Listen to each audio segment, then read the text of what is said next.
Gold hub తాకట్టులో ఉన్న బంగారాన్ని విడిపించి కొనబడును. అదే రోజు ఆన్లైన్ ధరకు కొని డబ్బులు ఇవ్వబడును. నమస్తే, వెల్కమ్ టు అవర్ ఛానల్. నేను మీ ప్రియాంకారావు. ఈ రోజు మనతో పాటు ప్రముఖ అనలిస్ట్ అంకమరావు గారు ఉన్నారు. వారితో మాట్లాడదాం. నమస్కారం సార్. నమస్తే ప్రియాంకారావు గారు. సార్, జగన్మోహన్ రెడ్డి మీద రాయితో దాడి జరిగిన సంఘటన అందరికీ తెలిసింది.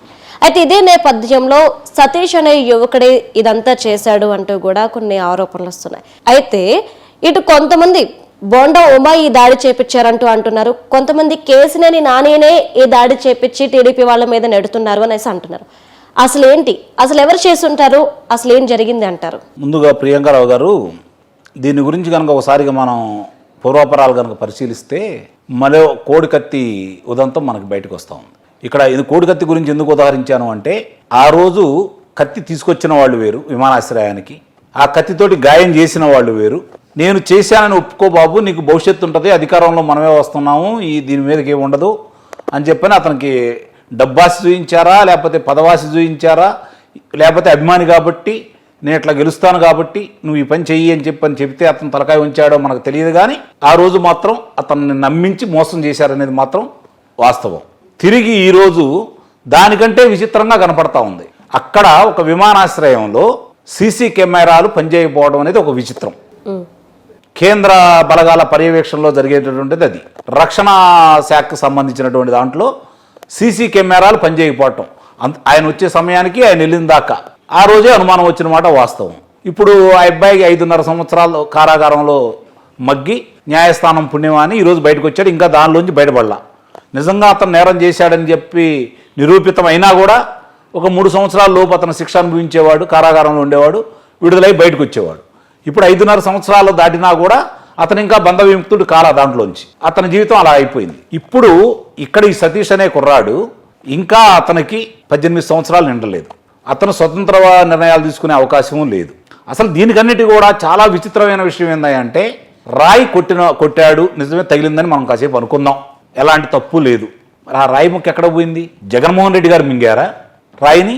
అదేదో పటికి బెల్లం అనుకొని, లేదంటే అక్కడ ఇప్పుడు నేను పోటీ చేస్తున్నటువంటి మాజీ మంత్రి గారు అది పటికి బెల్లం అనుకొని మింగారా? ఏమైపోయింది ఆ రాయి?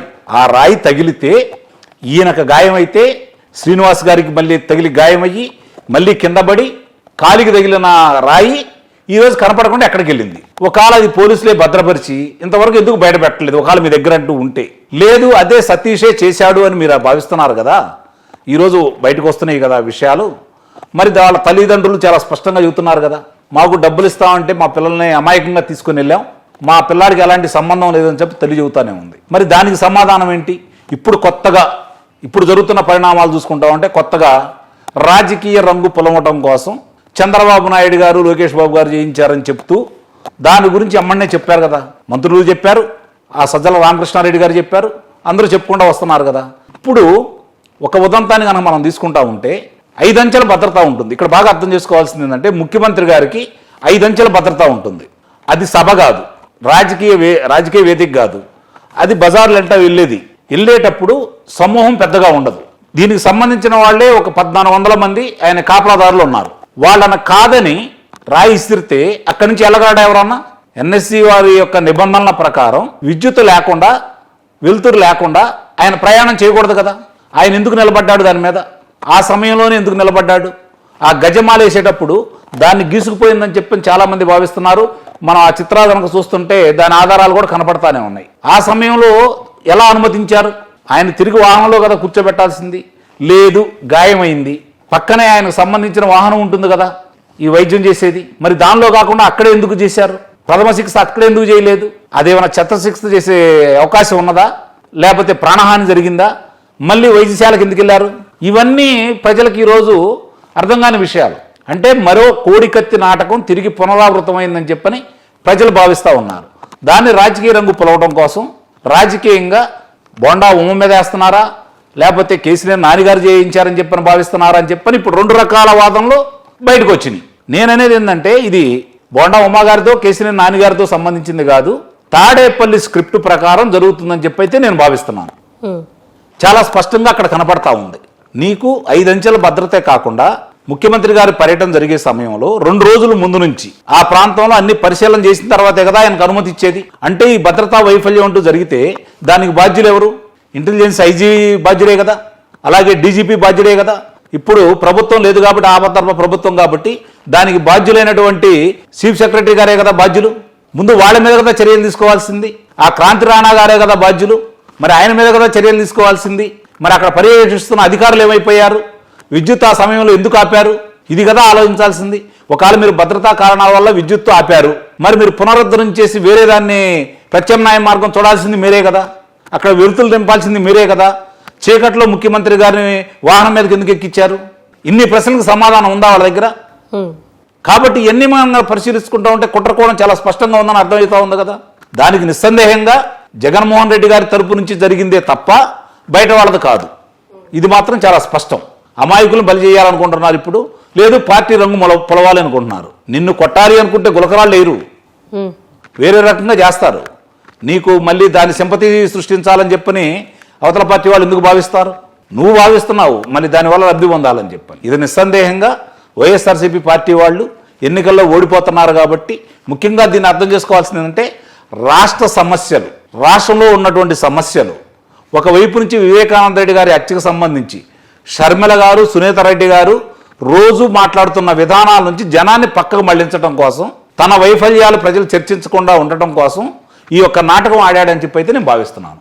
సార్, అంటే ఇప్పుడు ఈ ఏదైతే ఇన్సిడెంట్ అయిందో రాయి ఇన్సిడెంట్, దీంతో విలేజెస్లో ఏవైతే పల్లెటూర్లు ఉన్నాయో ఈ పల్లెటూరులో సింపతి పొందే అవకాశాలు ఉన్నాయా? అంటే నాన్న పులి సామెత గుర్తుందా మీకు? చదువుకున్నారా మీరు? అంటే తండ్రి కొడుకులు ఇద్దరు ఆవుల మందం తీసుకొని కాపలాకి వెళ్తారు. ఏం చేస్తారంటే కొడుక్కి కర్ర ఒకటి ఇచ్చేసి, కత్తి పెట్టుకున్న కర్ర ఒకటి ఇచ్చేసి, నువ్వు కాపలా కాస్తా ఉండి, ఇక్కడ పులి వస్తుంది, నేను వ్యవసాయ పనులు చేసుకుంటా ఉంటాను, పులి వస్తే ఒకసారి పిలువ అంటాడు. సరే నాన్న వస్తాడో రాడో అని చెప్పని పులిరాక తలకే కొడుకు పిలుస్తాడు. పిలిస్తే నాన్న వస్తాడు, ఎదురంటే పోయింది అంటాడు. రెండోసారి పిలుస్తాడు, అట్లానే నాన్న వస్తాడు, ఎదురంటే ఇప్పుడు వెళ్ళిపోయింది అంటాడు. వీడు ఆకతాయిగా చేస్తున్నాడన్న ఉద్దేశంతో మూడోసారి నిజంగా పులి వచ్చింది, ఈ అబ్బాయి కేకేస్తాడు, తండ్రి రాడు, పులి అబ్బాయినే తినేసింది. ఇది నానా పులి సామెత. అంటే దీంట్లో చాలా నీతి కూడా ఉందన్నమాట. తిరిగి మళ్ళీ ఇది వైఎస్ఆర్సీపీ పార్టీకి అదే జరగబోతూ ఉంది. ఒకసారి ప్రజలు అనుకున్నారు, నువ్వు చెప్పింది నమ్మారు, రెండోసారి నమ్మారు, మూడోసారి నమ్మారు. 5 సంవత్సరాలు నువ్వు చెబుతుంటే నమ్మకపోబట్టే ప్రజల్లో వ్యతిరేకత వచ్చేసి ఈరోజు ప్రతిపక్షాలకు అంత ప్రజాదరణ వస్తూ ఉంది. కాబట్టి ప్రజలైతే నమ్మే పరిస్థితుల్లో లేరు. రాష్ట్ర వ్యాప్తంగా నీ జిల్లా ప్రజలు నమ్మటం లేదు, నీ కుటుంబ సభ్యులు నమ్మటం లేదు, నీ శ్రేణులు నమ్మటం లేదు, నీ నాయకులు నమ్మటం లేదు, ప్రభుత్వ ఉద్యోగులు నమ్మటం లేదు, పారిశ్రామిక శుద్ధి కార్మికులు నమ్మటం లేదు, అంగన్వాడీ టీచర్లు నమ్మటం లేదు, ఆశా వర్కర్లు నమ్మటం లేదు. ఎవరు నమ్ముతున్నారు నిన్ను? విద్యార్థులు నమ్మటం లేదు, వ్యవసాయదారులు నమ్మటం లేదు, ముఖ్యంగా మహిళా తల్లులు నమ్మటం లేదు. మద్యపాన నిషేధం గురించి నువ్వేం మాట్లాడావో ఈ రోజుకి వాళ్ళ చెవుల్లో గింగులాడుతూనే ఉంది. 9 సార్లు విద్యుత్ ఛార్జీలు పెంచావు, 200 ఉంది, ఈరోజు 1600 వస్తుంది కొన్ని ప్రాంతాల్లో. ఎలా నమ్ముతారు ప్రజలు? ఏం చేసావని నమ్ముతారు? ఏం చేసి చూపించావని నమ్ముతారు? కాబట్టి ప్రజలు ఆయన ఏం చెప్పినా కూడా ఈరోజు నమ్మే పరిస్థితి అయితే లేదు. నిజంగా నమ్మితే ఆంధ్ర రాష్ట్ర ప్రజల గురించి చాలా గొప్పగా చెప్పుకుందాం మనం తర్వాత. ఒకవేళ ఇప్పుడు ఈ సతీష్ అనే యువకుడిని అదుపులోకి తీసుకొని ఇతనే చేశాడని మళ్ళీ కోడికత్తి సీనే రిపీట్ అయితే ఇతని భవిష్యత్ ఏంటి? ఏముంటుంది? రేపు అధికార మార్పిడి జరగబోతా ఉంది. అధికార మార్పిడి జరగడంలోనే వాస్తవాలు బయటికి తీస్తారు. ఎర్ర పుస్తకం పట్టుకొని లోకేష్ బాబు గారు తిరుగుతూనే ఉన్నాడు, ఎవరిని వదిలిపెట్టడు.